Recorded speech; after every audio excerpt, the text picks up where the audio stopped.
Ladies and gentlemen, welcome to the show. It's Movie Wire time. Oh, the Movie Wire. Bring the firing squad. Bill, Justin. Give the finger or laugh or smile. It's time to find out. No more waiting. So here we go. The Sultan of Cinema. The gumshoe of review. Here is Justin Henson. Let's start the show. Let's go. welcome to the Movie Wire. And welcome to this week's edition of the Movie Wire. I'm your host, Justin Henson, and welcome to the show. We've got a big show this week with 4 movies to review, with 3 playing in theaters and 1 that's an Oscar nominee that's available to stream right now. This week on the show, the fog hides more than just monsters. It hides a bad movie. In Return to Silent Hill. Prepare your case and experience the ultimate trial. You have 90 minutes to prove your innocence or face execution. Chris Pratt stars in Mercy. His revolution was televised, based on a true story that held a nation hostage. Comes Dead Man's Wire. And finally, leading up to the Oscars and my season finale of Best Films of the Year, I will be adding 1 movie a week that I may have missed in 2025. This week, A Life You Don't Notice Until It Ends. In the Netflix Best Picture nominee comes Rain Dreams. We've got a lot to cover this week, so let's jump right in. Ready for my verdict? Let's get into it. Out of the windows to watch. A roar and a bursting of flame. The Movie Wire podcast. You need people like me. The Wire. And here we go.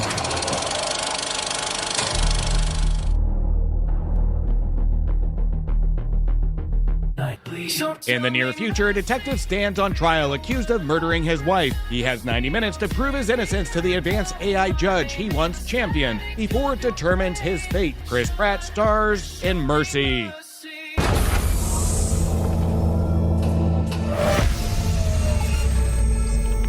What the? Get me out of this chair. Detective Raven, I'm Judge Maddox, and this is the Mercy Capital Court, a judicial system powered by artificial intelligence. Hold on, just wait a second. With crime rates soaring, lawmakers voted for Mercy. By acting as judge, jury, and executioner, Mercy keeps our city safe. I shouldn't be here. I helped create the Mercy program. I'm proud to have sent the first suspect for trial here, and I will continue to send more until the message is received. Detective Raven, I know precisely who you are. You're before this court today charged with the murder of your wife. Oh my God. Your guilt must fall below the 92% threshold, or you will be executed in precisely 90 minutes.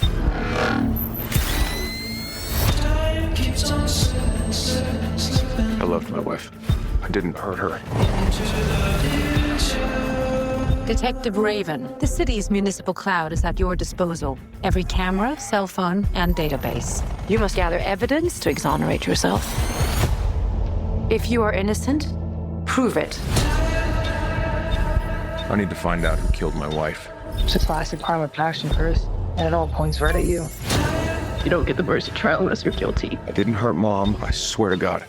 Show me everyone she had contact with.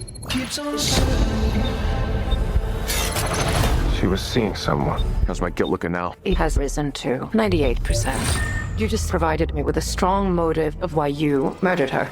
Good, wow. Thank you for that. Mr. Raven, the clock is ticking. Tell me what Nick was up to.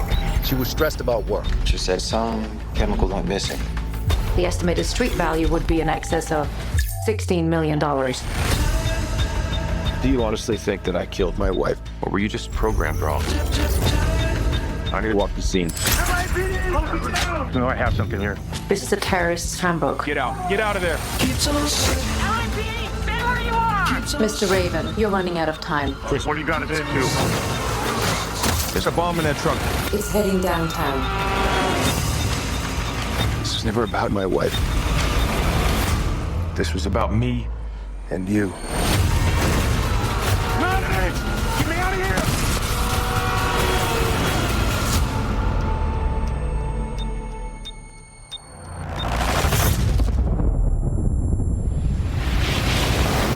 Lord have mercy will be the overhanging theme of this review, because I will give this movie some grace. Now, I have had a long debate with myself after the movie was done. Sure, it probably had a big-ish budget. Sure, it's non-stop thrills through the runtime. Sure, about 90% of it just doesn't make any sense.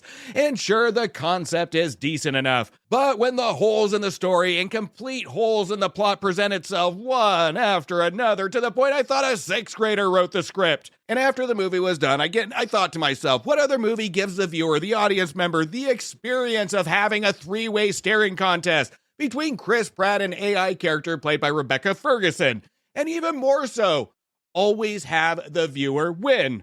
And yes, Mercy is a movie that just over an hour and a half where we spend most of our time staring at Chris Pratt or cutting to Rebecca Ferguson that does a great job not blinking. But no viewer, no audience member at the end of the day will lose this staring contest. Now, this can be taken as a good thing because, joking aside, Mercy did have my eyes glued to the screen for its entire runtime. Is it entertaining? I have to say yes. Is it absolutely stupid? Absolutely yes. Can a 5-year-old find holes in this plot? 100% yes. And that's where the frustration lays, is that we get equal parts entertainment and equal parts frustration, that with a sharper script, this could have been something. But here is where I'm going to contradict myself. It reminded me of 80 silly action movies, that of Arnold Schwarzenegger or Sylvester Stallone, where we knew what we were going in for. Not real logic, not a real story, just mere silly dialogue-driven action and thrills. And with Chris Pratt being Schwarzenegger's now son-in-law, he must have taken some advice from his pops-in-law, where Arnold read the script and said, audiences get to stare at you for 90 minutes, and there's an idea here, and nothing else matters. Take the fucking part, Chris. The whole premise of Mercy is that Chris Pratt plays Chris Raven, a cop that lives in the world flooded with crime, overflowing prisons, and homelessness, where Chris helped develop the Mercy program. The main idea is to give the accused who are guilty until proven innocent 90 minutes to prove their innocence. Why 90 minutes? Who made 90 minutes? Who fucking knows? That's just one of the many questions that I can spend this entire episode spouting off. The movie wastes no time to put Chris into the Mercy Court led by AI Judge Maddox, played again by Rebecca Ferguson, where Chris is in that seat unaware of anything that's happened, along to find out by our judge that he is accused of killing his wife Nicole. Now it's Chris's turn to have 90 minutes to prove his innocence or get the guilty meter probability below 92%, which seems a little high to me to be presumed innocent at 92%. And why and who picked 92%? And again, who fucking knows? Moving on. Most of the movie is Chris is solving clues, making phone calls, reviewing online evidence of surveillance cameras from people's yards, directing other cops to collect evidence, etc., where again, during this time, I'm scratching my head on the things this AI judge was able to access and what she was able to do, which again, more questions on laws and privacies, questions that don't get addressed, but okay. Again, moving on. One of the most in-your-face holes is that when our judge orders anybody that Chris calls to obey the judge at Mercy Court, everybody complies with a sense of urgency, except Chris's father-in-law, who is watching his daughter, Britt, played by Annabelle Wallace, while he's in court. Chris's daughter is a big part of the case, but apparently there is a grandpa law that says grandpas can do whatever he wants. Grandpa always seems to take the phone away from Britt just at the right time. Now, again, these are obvious questions that I'm sure our first solo writer, no shit, Marco Van Bell, intended to build curiosity of the setting. And this is me giving mercy to Marco Van Bell by assuming he had intent here. But after my 90 minutes of watching, I think he is just guilty of sloppy writing. This is where Bell should have taken his own advice and used AI to identify his plot holes. Here comes another contradiction of myself. All of the questions that come up are extremely distracting. But right when I am shaking my head at the movie, it finds a way to gain back my attention. Our Night Watch, Day Watch director, Timur Bakirmakov, does a good enough job with a crappy script and a decent enough idea to at least make the movie feel fast-paced. He knows when a script has its bad moments to make the movie feel faster, just like me mumbling his name trying to pronounce it. You make it faster, louder, and with quick edits. So I'm not going to say it's great direction, but it's strategic and smart direction that actually does work to add some entertainment value. Up until the climax, it was working as a mind-numbing 80s popcorn flick until the film decides to bloat the climax with pointless additions that we feel the movie could have ended 10 minutes prior. Now, I have listed a lot of flaws with the film, but I have a feeling this will be more successful when it comes to streaming, where your phones on the couch may distract you from the flaws and questions it may ask, and you can just appreciate the fast-paced idea and visuals. Mercy is hands down one of the sloppiest movies I have seen in a long time. But even with that said, this is where you have to balance entertainment and a well-made movie when it comes to a critique. Is it well-made? Sure, it's all right. Is it well-written? Fuck no. But it was entertaining. For me, there wasn't a dull moment, just a couple embarrassing ones. I didn't hate this movie enough to say I won't see it again, because just like a lot of dumb 80s movies, they may not be good, but damn, they're rewatchable. This will be going on my list for movies that are dumb, and I will have no problem watching it on a rainy day. But in no way can I give it a pass. I'm giving Mercy 2.5 stars. When a man receives a mysterious letter from his lost love, he is drawn to Silent Hill, a once familiar town now consumed by darkness. In this sequel reboot, I don't really fucking care, in Return to Silent Hill.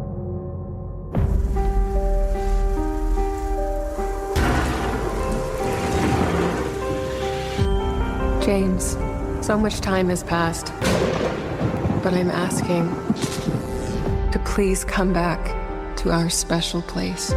Something's happened. Love, Mary. Hello?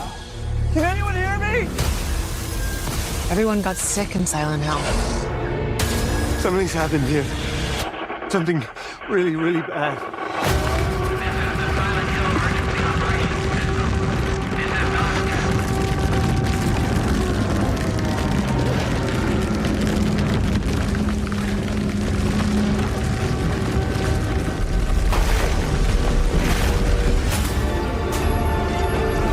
What you're doing, it won't be enough to save her. You did it, didn't you, Jimmy? You woke him up. No one said it would be easy.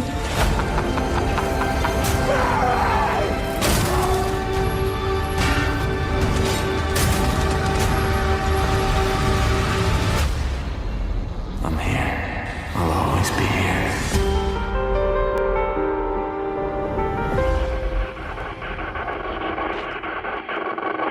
Horror movies get a bad rap, but in recent years, with some clever ideas and smart writers, we have had a lot of good horror films. So much that 6 or 7 ended up on my favorite list in 2025 that will be coming soon.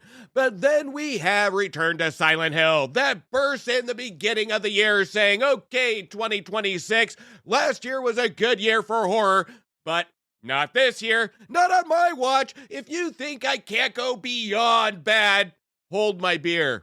Return to Silent Hill did give me a realization. I realized I have spent a lot of time with bad films last year. To the point I dragged my feet staying in my seat. I dragged my feet to even write a review. So I've decided this year to do 2 things. Not to waste my time with absolute junk that insults the audience and its robbery of time and money. Instead, I will be giving memorandum to some of the talent's careers that were involved in bad films. So, let's start. Spend all your time waiting. Careers may be lost, but your work in this movie is not forgotten. Director, Christoph Gans. Writers, Christoph Gans and William Joseph Schneider. And this one's a shame. James, played by Jeremy Arvin. Mary, played by Hannah Emily Anderson. Laura, played by Evie Templeton. Vomiting unemployment random guy called Eddie, played by Pierce Egan. Dara, played by Emily Carding. And Red Pyramid Head Thing, played by Robert Strange. I'm kidding. He might be okay. He didn't have any speaking lines. Let's take a moment of silence to the careers that once was or could have been. Yeah, that's enough. Now, in addition to this, I want to make a negative into a positive. Instead of giving more attention to this utter dumpster fire, I am going to advertise and play the trailer to a bad movie that are still better than Return to Silent Hill, that I would choose over this film that fucked us, and that also needs a 4K release, or hell, even a release at all. And for the first movie that I would watch over Return to Silent Hill, and I will do so with a smile, is the 1988 Neil Patrick Harris and Ned Beatty family film about a purple rock and roll alien that looks like a mascot in Purple People Eater. Some kids have their heads in the clouds. Look at Billy. He dreams all day. Who's calling Billy? Hey, Billy, can't just dream our lives away. But one day, a rock and roll dream came true. A Purple People Eater, playing rock and roll music through the horn on his head. Wow! Come on, everybody, do the purple! Purple is a little strange, but that's because he's a real artist. Starring Ned Beatty. What's it look like? Very punk. Shelley Winters. I'm going to twist it up. I'm going to twist it down. I'm going to twist it up and then around. And of course, Purple. Special guest appearances by Chubby Checker and Little Richard.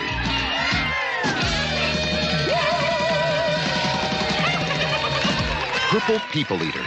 It's a rock and roll dream come true. So bad it's good. But with that said, back to the review. I'm giving Return to Silent Hill no stars. Let's all go to the lobby. Let's all go to the lobby. Now, before we get into the rest of the show, make sure you check out my reviews for movies that just became available to rent, buy, or stream now. Now available on video cassette. It's not the size of the snake that matters, it's how long it plans to play with you, in which it spends the entire runtime playing with you thinking it's a good movie in Anaconda that received 1 star.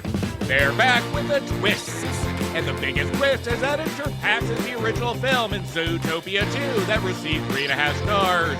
A story about the people you love and how to survive them in a movie that was so bland and misguided, I forgot I reviewed it in Ella McKay that received 1.5 stars. This Christmas, you better be good or Santa's gonna slay in Silent Night, Deadly Night that appeases a gore lover with adding some nice character touches in Silent Night, Deadly Night that received 3 stars. Something's wrong with Ben, he's dangerously close to human in Primate that is primitive in logic, but who fucking cares? It's a lot of fun that received 3 stars. 5 years ago, the world ended and that was just the beginning, and this sequel feels like a beginning that nobody cares about. It's rare for the end of the world to just feel boring in Greenland 2 that received 2 stars. Brendan Fraser plays a washed-up actor who is hired to play a father to a little girl, and one of the best movies of the year is Rental Family. That is true cinematic soul food receiving 4 stars. Are you ready for another SpongeBob movie?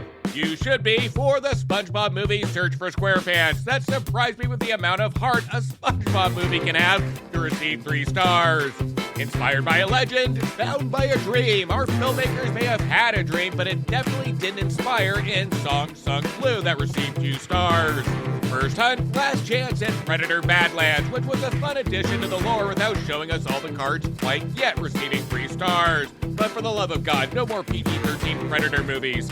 An epic World War II thriller based on true events in Nuremberg, with Russell Crowe and Rami Malek stealing the show to receive 3 stars. Anyone can survive 5 nights, and this time there will be no second chances. Hopefully this doesn't get a third chance in 5 Nights at Freddy's 2 that received 1.5 stars.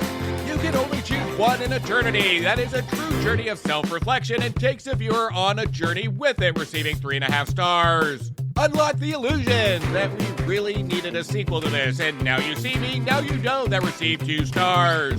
Survive 30 days while the world hunts you down in the remake to the 1987 film The Running Man that really didn't make me run away, receiving 3 stars.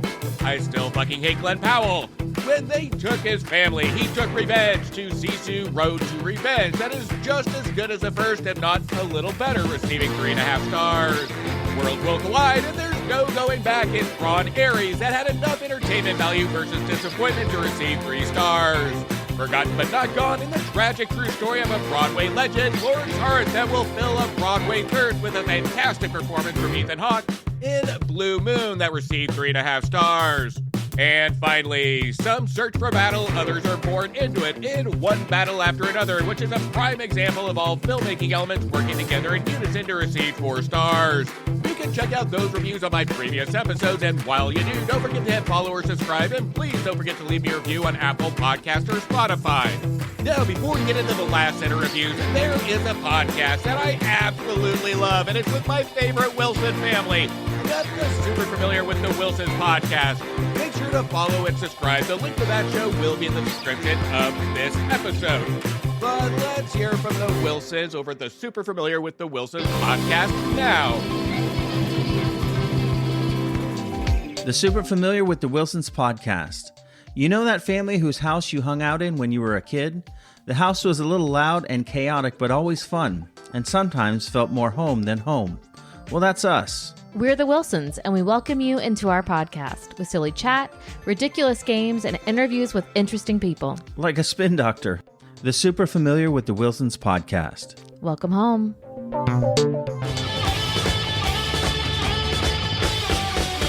On February 8, 1977, Tony Kuritzis entered the office of Richard Hall, president of the Meridian Mortgage Company, and took him hostage with a sawed-off shotgun wired with a dead man's wire from the trigger to Tony's own neck in Dead Man's Wire.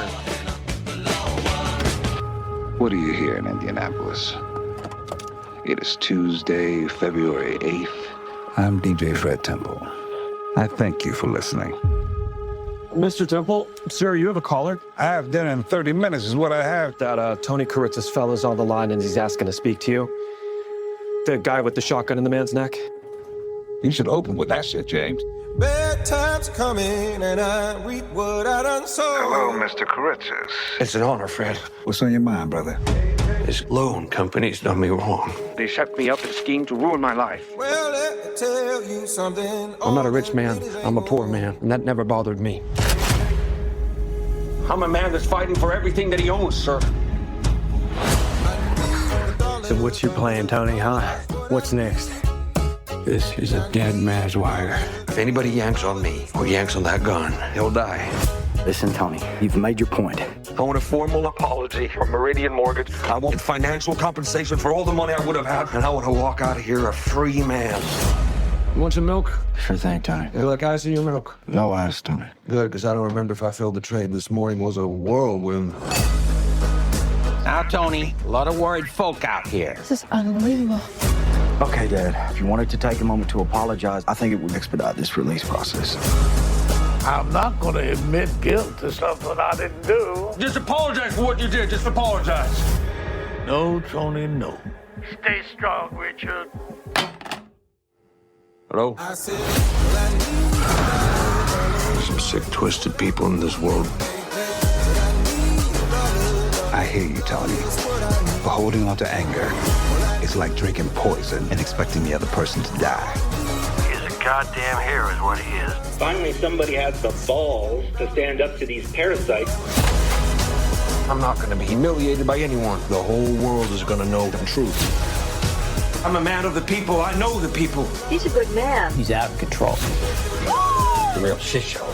I'm a goddamn national hero, and don't you forget it. I'm just getting started. Let's go. Keep going straight now. I think it's a left up here. I think I know where I live. God damn it. Yeah, I'm just trying to focus on the left here. You're right. Now, even though Dead Man's Wire is based on a true story that happened back in 1977, as the movie went on, it felt almost like a remake of films that came before, from 1951's The Big Carnival, or aka Ace in the Hole, to 1997's Mad City, starring John Travolta and Dustin Hoffman. All of these movies are based on some events or some true stories, but Dead Man's Wire feels like it falls somewhere in between, and Mad City almost felt like a remake of Dead Man's Wire that went for pure entertainment value. But Dead Man's Wire is a much better film. The difference here is we don't go for the star power or entertainment value. It's gritty and attempts to be raw, But the one fault I will say is that it doesn't feel raw enough. But nevertheless, what Dead Man's Wire does do is create an intimate normality between real middle class versus upper class, and good old-fashioned good versus evil, and put some commentary in between. And I'm not saying it's a good thing to do to hold a shotgun to the head of some rich guy that did you wrong, but with his big first movie debut, our writer Austin Colandy, what he does is keep an underlying regret by our main character, Tony, played by Bill Skarsgård, who got cheated by a mortgage company out of millions of dollars, led by Richard Hall, played by Dacre Montgomery, from land that Tony planned to be a storefront to take on the lot. Now, this is a tricky balance of a character to convince an audience that a man that is smart enough to make a dead man's wire, which for those that don't know, is a wire that Tony straps to Richard's neck attached to a shotgun. In case he faints, dies, or Richard tries to run, the shotgun will go off and Richard's head will go boom. And to make this man seem misunderstood, justified, but still a threat and misguided in actions is hard for even the most experienced writer or filmmaker to balance. But here Colandy does a decent job in his screenplay to give us just enough and at times a little too much to convince an audience that his actions are justified.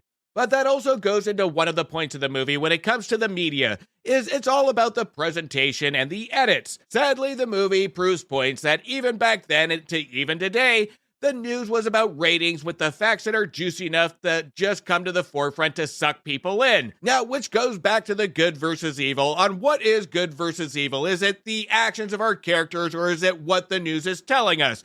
Is it about greed? Is it about money? Is it about ratings? So we get this from the outside sources and the internal apartment of where our actions and confrontation is taking place. This is where it gives multiple points of view of the messaging of what's good versus evil, what's greed versus unfortunate. Now, I was pleasantly surprised during the opening credits, that I loved, by the way, I love opening credits, to see Gus Van Sant's name pop up, that we haven't seen him much, at least in notable movies, at least since 2008's Milk starring Sean Penn, whose eye and the love for intimate character shots was the perfect match for Dead Man's Wire. The biggest thing I appreciated about Gus Van Sant's direction and about Colandy's screenplay is the fact it doesn't create a spectacle of itself out of just the mere media attention. We don't get an ensemble of characters that help define who these characters are in contradiction to the media attention. We have character witnesses come to the defense of Tony to have the middle America suddenly rally with him based on what's happened and what others have said about him. But then we have Richard Hall, who mostly stays mute during the altercation, with his father M.L. Hall, played by Al Pacino, who gives prime examples of the why. And it makes us ponder the silent regret from Richard based on examples we see from the greed of his father and his silence, and the struggle of right versus wrong when it comes to Tony, where he battles wrongdoing, but also after money that he feels he's rightfully owed. The film is quiet when it comes to presenting all of its moral cards, but we can read between the lines of what the film is trying to say. Between middle class and upper class, there is pressure to survive, and there is pressure to live up to a standard to produce more, which in both cases involve money.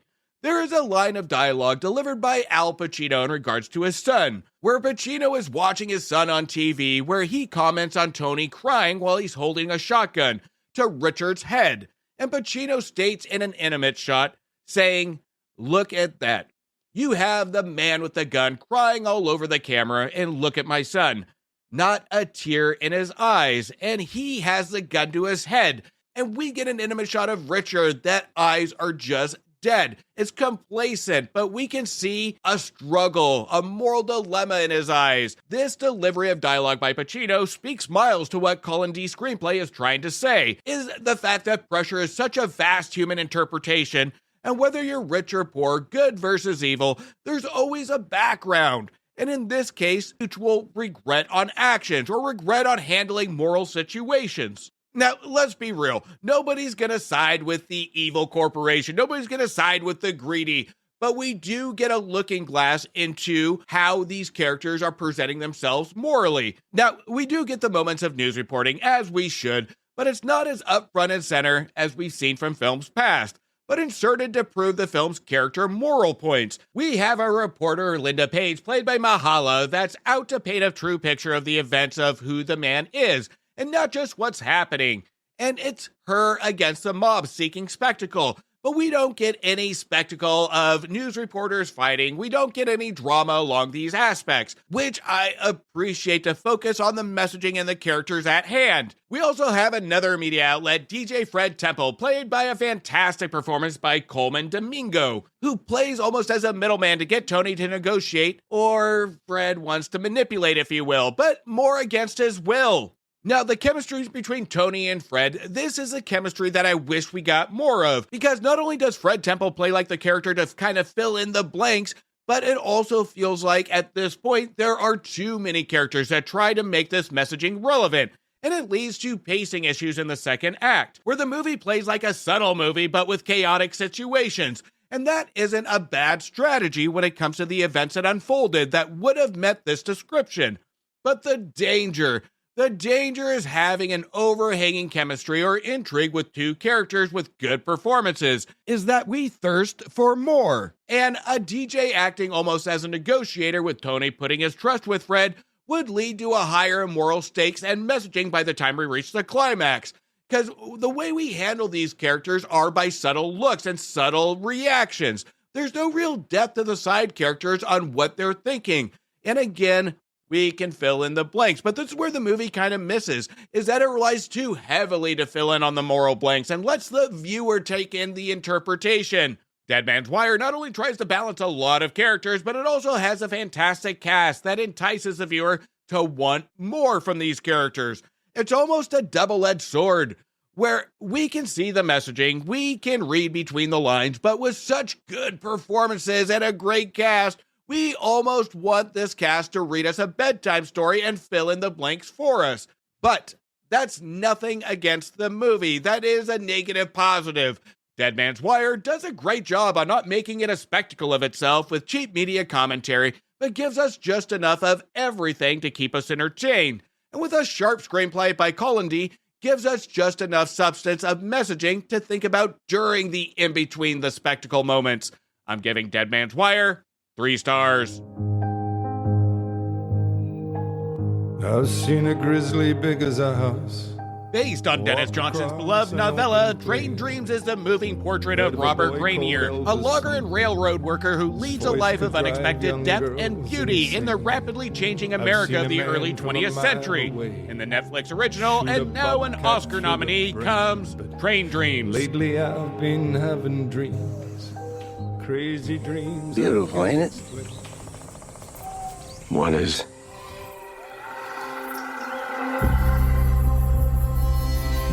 I didn't think you'd be home this soon. Well, I just couldn't stop walking until I got here. What are you thinking about? I was thinking that we ought to get married.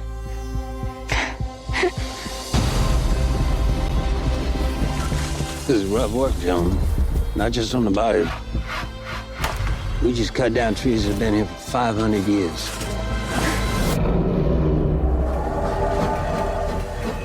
Upsets a man's soul whether you recognize it or not.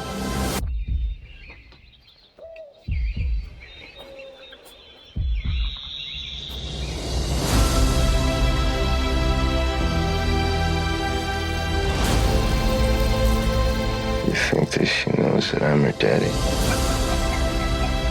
Deep down, she knows it. Even if she doesn't know she knows it yet.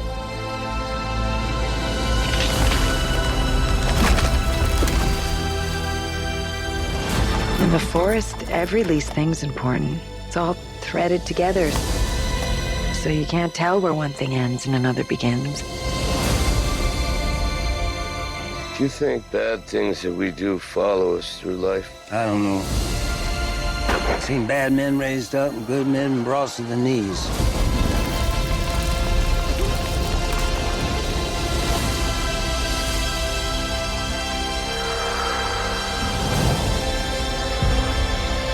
It's all going by so fast.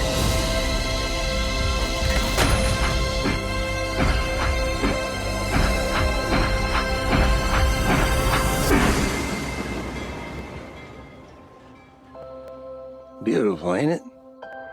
What is? All of it. Every bit of it.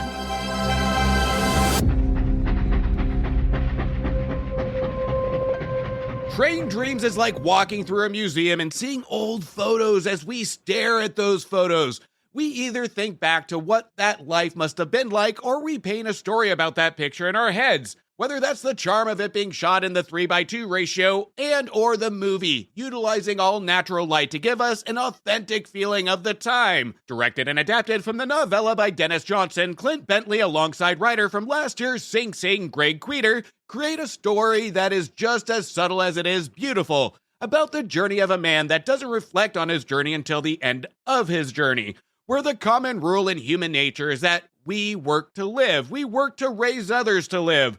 And when the raising is done or non-existent, then what we have in life is work.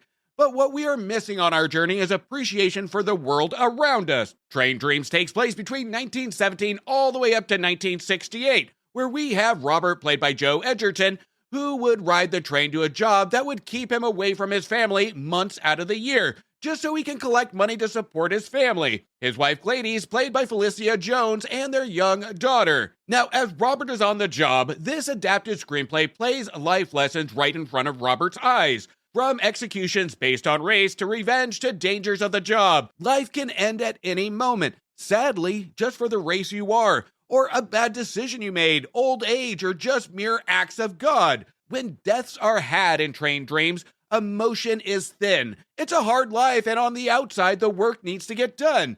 Where all of our characters wear their emotions on their face and not in their words or dialogue, with the exception of lines given by old-timers that are limited on skills on the job site.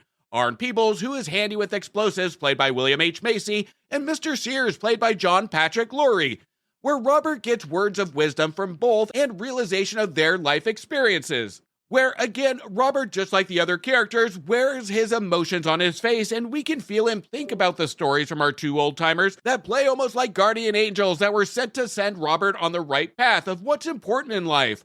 What's beautiful about Train Dreams is that I was taken back wondering where this movie was going to go. And just like in life, you don't see anything coming in your journey, or everybody thinks they have time. That is until, just like our two old-timers, it sneaks up quick to realize that the time has escaped you. But even at the end of the journey, a moment is still considered time to enjoy the world around you, even if it's just a mere moment. It's beautiful, but a sad message. A message even taking us through the span of the early to mid-1900s. The message is still relevant today. Joe Edgerton, just like the movie, gives a subtle but mesmerizing performance where he has to get the viewer to believe what he is thinking through his body language and facial expressions. And he is mostly successful in doing this. But the biggest star of the movie is the settings. Cinematographer Adolfo Veloso, who will be my predicted winner for Best Cinematography during the Oscars, brings us into the setting where the 3:2 ratio comes in its benefit, because the setting is all there in its face and it's well utilized. It's nearly impossible not to have these settings take your breath away. Or in the words of Arn, again played by William H. Macy, it's beautiful. In which Robert asks, what is? With Arn just saying, all of it, which is an exclamation mark of the moments in life in the film, and it perfectly describes how this movie feels visually when watching it. Train Dreams, with its multiple Oscar nominations, there's not a category I can say it doesn't deserve to be in, but with one missing category that it should be in, which is Best Director, because it takes a filmmaking craft to create a film that takes us into history without a big memorable event and a blockbuster budget, but still makes us feel we are part of something bigger, and we are hearing and seeing messaging from history that was, has been, and will forever be relative in the world we live. There is no bigger event than the lives we live, and that's what keeps us into the story of Robert's journey. A normal man in difficult times does what he needs to do to survive life. Even when we see Robert enter the big city for the first time, we see him stare at a television set of astronauts in outer space, and the look of Robert's face again tells it all. Of things we miss as life goes by. Train Dreams is just not about the journey of Robert, but Robert is merely the tour guide, walking the viewer across history through his point of view. And by the time the credits roll, I just merely sighed and sat in silence for a moment to take it all in. It's a movie that asks you to be patient as it puts a mere period on Robert's life, but it goes to show that not every story or life needs to have an exclamation mark to make any life more relevant. It just needs to be lived, period. I'm giving Train Dreams 3.5 stars. And that's a cut on this week's edition of the Movie Wire. I want to thank you for listening and thank you for your support. You can also show support by following me on Instagram, Blue Sky, X, Thread, Facebook, TikTok, YouTube, and Letterboxd at Movie Wire Show. And please don't forget to leave a review on Apple Podcasts or Spotify. And if you haven't yet checked out the Cult-Worthy Cinema Podcast and the Movie Wire's crossover show, Back to the Balcony, make sure you do. Again, the link of that show will be in the description of this episode. Until next week, do me a favor. Make sure you stay for after the credits to show the respect to those that put their blood, sweat, and tears into making a feature film and support your local movie theaters.